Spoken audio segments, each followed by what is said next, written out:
Hedge fund managers make millions in commissions, live lavish lifestyles, and essentially get paid to be professional gamblers. So why does it suck to be one? To understand why your life sucks, you need to understand what your job is actually about. A hedge fund is basically a pool of money that you're in charge of. This money comes from investors, people who are significantly richer than you and did phenomenal in their respected fields. Top executives, Saudi families, average-looking girls doing TikTok dances.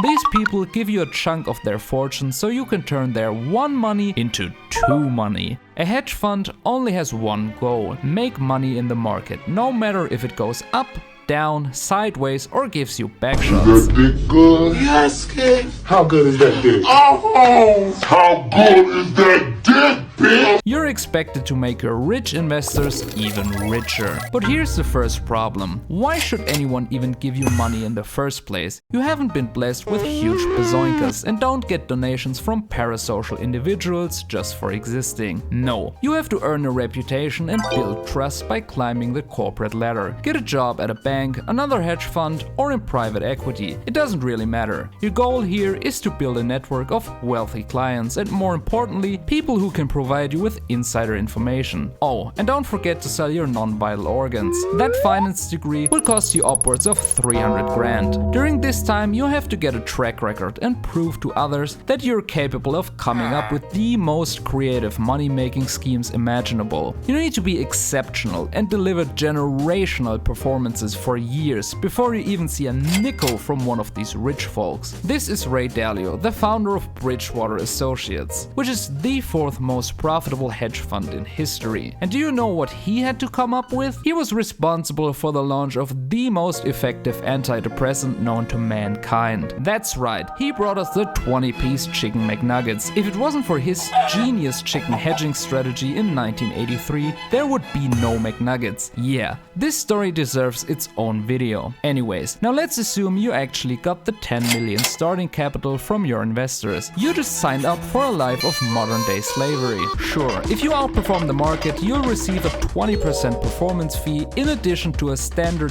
2% management fee, which means a guaranteed yearly salary of 200 grand. Well, that's barely enough to keep the lights running, let alone hire people. You're all alone, trying to compete with billion-dollar hedge fund titans like Citadel, who have an army of analysts and traders at their disposal. Every investment decision gives you immediate feedback. You either made money or you lost. You only get one chance, so don't fuck this up. Kinda like the same with a girl in bed. When you put up the performance of your life, a whole 20 seconds. Yeah, that girl wasn't impressed. Oh, didn't outperform the market, the investors are gone and your career's over. Yep.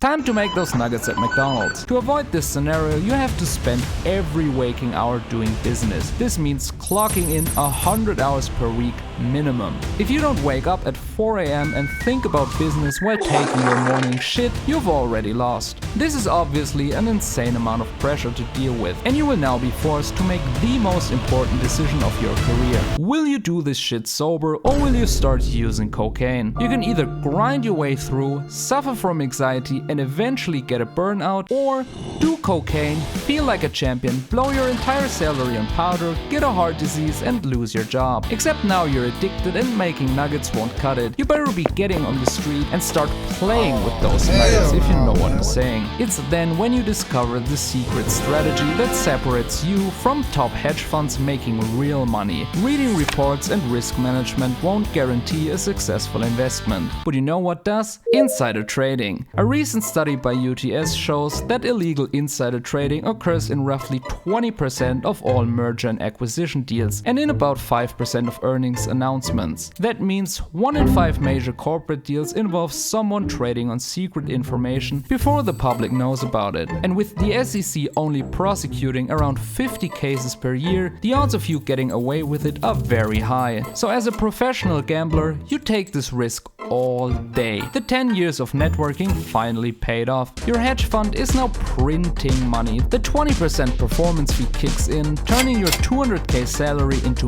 millions. The investors are happy and oh fuck, one of your insiders was secretly working with the feds. The penalties for insider trading are insane. The maximum sentence is 20 years per violation. This means you're going to prison for a very long time. But hey, now you can do it like our hedge fund brother in crime, Bernie Madoff, and get the prison hot chocolate market under control. One last tip though, whatever you do, please don't drop the soap.